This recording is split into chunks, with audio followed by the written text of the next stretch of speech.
بسم اللہ الرحمن الرحیم۔ السلام علیکم۔ آپ دیکھ رہے ہیں یوٹیوب چینل عام سی باتیں۔ عمران خان اور اپوزیشن کا سیاسی سرکس جاری، اور دوسری جانب تحریک لبیک پاکستان کا عوام کے لیے بڑا ریلیف پیکج۔ اس ویڈیو میں ہم اسی کے متعلق بات کریں گے۔ ناظرین کرام، کل عمران خان صاحب پریڈ گراؤنڈ میں ایک بڑا جلسہ کرنے جا رہے ہیں، اور دوسری جانب اپوزیشن بھی اسلام آباد میں ہی ایک تگڑا جلسہ کرے گی، لیکن ان دونوں جلسوں کا پاکستانی عوام کے ساتھ کوئی تعلق نہیں ہے۔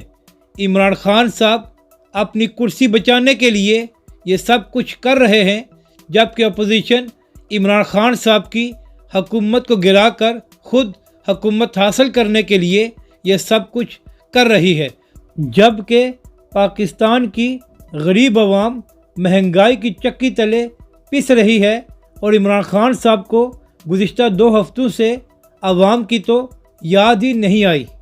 مگر اس مشکل وقت میں تحریک لبیک پاکستان اور علامہ سعد حسین رضوی پاکستانی عوام کو نہیں بھولے۔ تحریک لبیک پاکستان کل PP 147 UC 45 میں لبیک سستا راشن کیمپ لگانے جا رہی ہے، جہاں پر عوام کو بازار کے مقابلے میں اشیاء سستی دی جائیں گی۔ تو ایک بار پھر مشکل وقت میں تحریک لبیک پاکستان عوام کے ساتھ کھڑی ہے۔